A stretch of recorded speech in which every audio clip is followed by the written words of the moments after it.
going to have a little update on Angie's shop truck. We decided to put it together, do a little proof of concept to make sure that the utility bed would actually fit with the cab. The front clip still needs to go back a couple more inches, so I've got a little more trimming to do up in front, make room. Sawzall and nibbler have been used exclusively on hacking away the front end.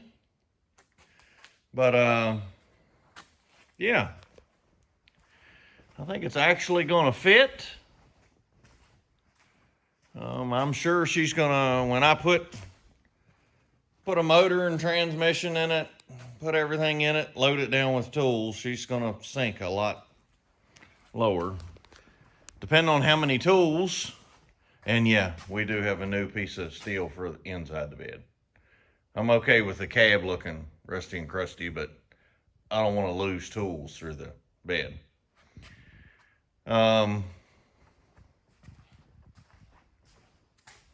Yeah, I think that this is going to work out pretty good. Like I say, you can see the tape mark. The fender still has to go back to line up to be center in the opening. It's still got to. I've been hacking and slicing. The steering box is wanting to live in the same spot that the front clip was wanting to live. So yeah, they're having an argument. Sawzall's winning. And yeah, we're going to keep the West Coast mirrors. I got some new ones coming on the way. The old ones actually flew off coming down the road.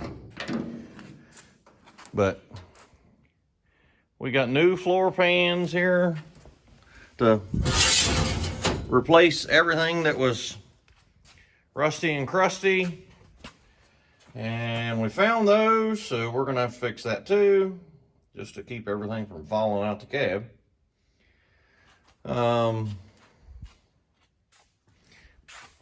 We have new door glass, new windows. We're definitely gonna have to fix that. That's gonna need to be addressed before we put another window back in it. But yeah, I think it starting to look like something. Maybe looking like a pile of crap, but hey, that's okay. It's going to be a beater shop truck.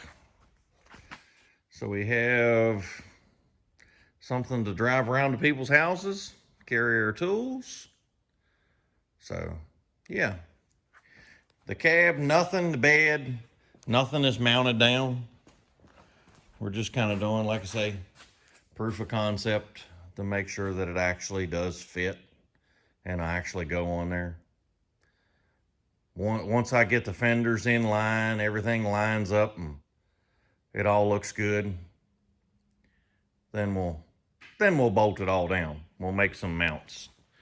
But the part that I thought was cool, that I really didn't even plan on, it was just an added bonus. See this body line right here?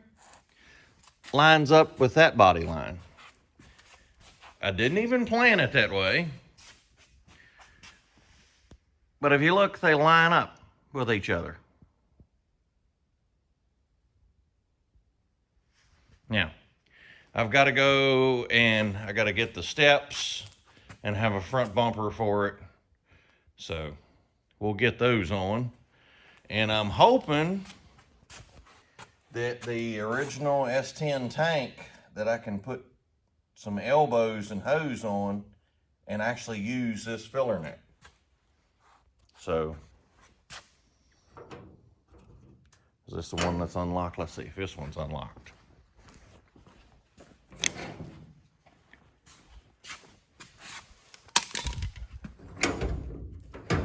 Oh, may have to use two hands.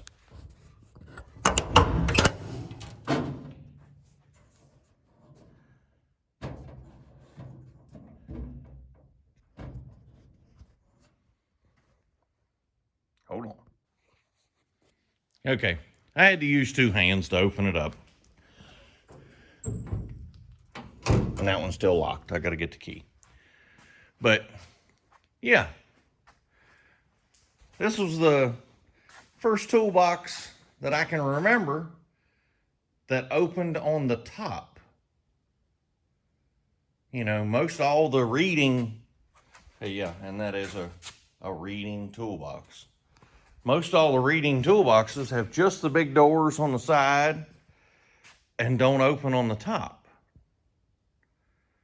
But, yeah, and I wish that the whole bed would have been the color on the inside, because that's a heck of a lot closer to the truck color than that black that they spray painted on it.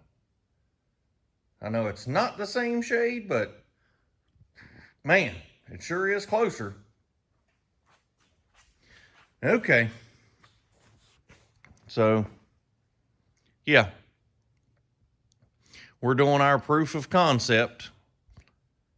So, y'all hang on as we get through this project. I'll try to show repairing the rust and actually putting in mounts and putting all the windows back in, setting the motor. We got to set the motor and transmission in it. We got to get all that. I got to dig one out of the building to put in there. Maybe I have a few LSs left. But, alrighty. So that'll do it for today. So, as always, thank you, Lord. Thank you for today.